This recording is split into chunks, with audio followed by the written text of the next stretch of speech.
Cue intro music.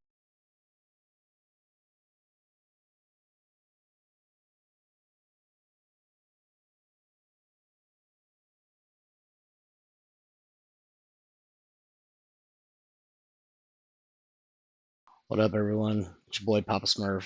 Today's video is going to be about my preferred method of grain preparation. Today we will be soaking, but not simmering. My grain includes both millet and a whole grain oat. I'm curious to see which grain works the best, or if even a mixture of the two works better.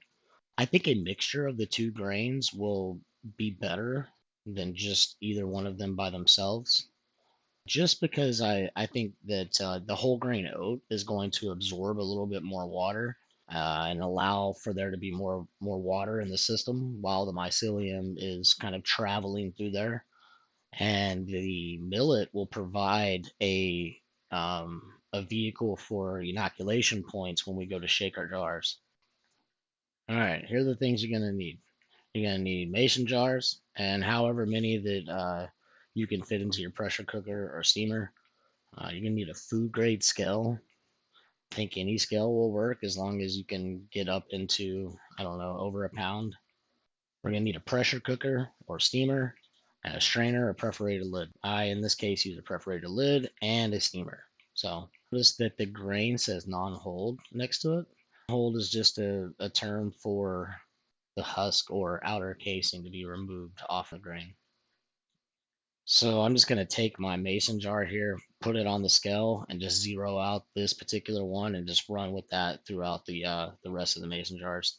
There's no really reason in sitting here and re-zeroing these. And plus, anyways, the fact is that it doesn't really matter how much that I pour in here because we're not going to be like putting a certain amount of water in here. We're just going to be filling these big bad boys up to the top, and we'll come back in and drain them off tomorrow. So we're going to get up to about 300 grams here. Again, the 300 is just to make sure that you're not overfilling your jar. You're going to want a little bit of space in the top of your jar so that when you go to shake these up, you have room for it to kind of travel around in there and break up. With this millet, because the grain is so small, you could probably go to like 450 and still have like maybe 15% at the top once the grain expands. If I do 300 grams, the jar is somewhere around 2/3 filled. So the soak and simmer method is you get your grains hydrated. And if you do that whole process, there's not any excess water either.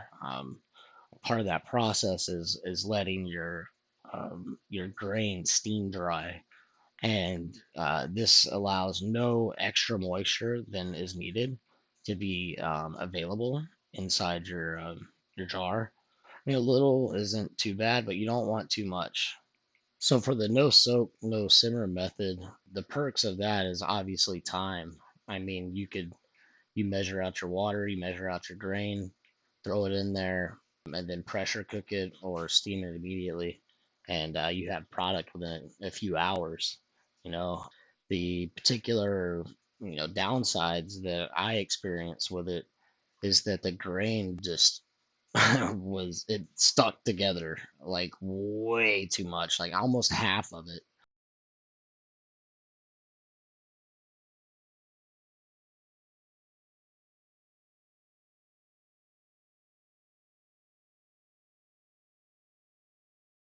All right, so got all the jars prepped. Brought this to a boil. Got it on low right now. I'll probably turn it back up to a boil and then turn it back down once I get all these jars in there. Start off by putting one in the center. Cue music.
All right, so we're an hour in. I don't know if you can hear it, but there's a light rumble in there.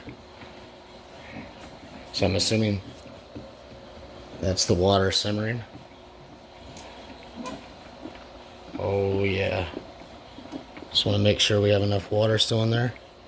Definitely sounds like it. So she's working. Don't want to keep her open for too long. Got about 2 more hours to go. It's been a little over 3 hours, about 3 hours and 15 minutes. And they're playing some video games, so.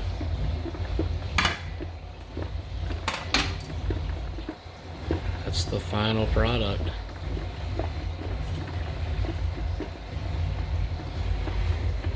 Still here we have water in there boiling, so it looks like the little bowl I put in there definitely made sure. I don't know if it was necessary, but once everything cools off, I'll see how much was left over. I'm excited, man. I hope I did right. Looks like there's a good amount of, or like about the perfect amount of water moisture, or moisture on the sides.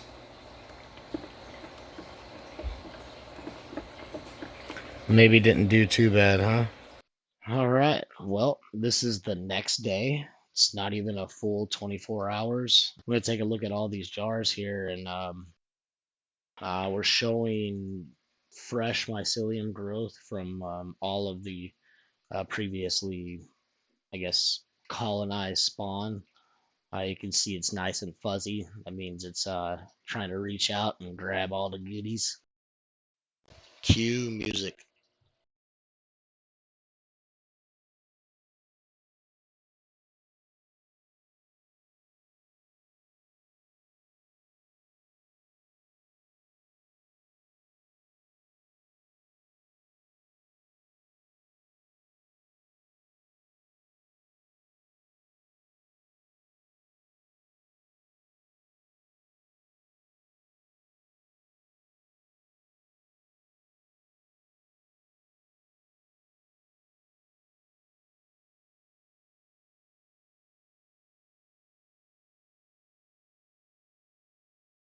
This jar is the jar that had all the leftover, or the two leftovers, and I just kind of poured them together. I think what actually happened was is I halfway through poured one of the jars that I had freshly inoculated into the other jars, so it didn't get near as much spawn because I had like a half a jar left over of both. So it looks like everything took though, and maybe this one's not even contaminated. Maybe it's just bruised mycelium.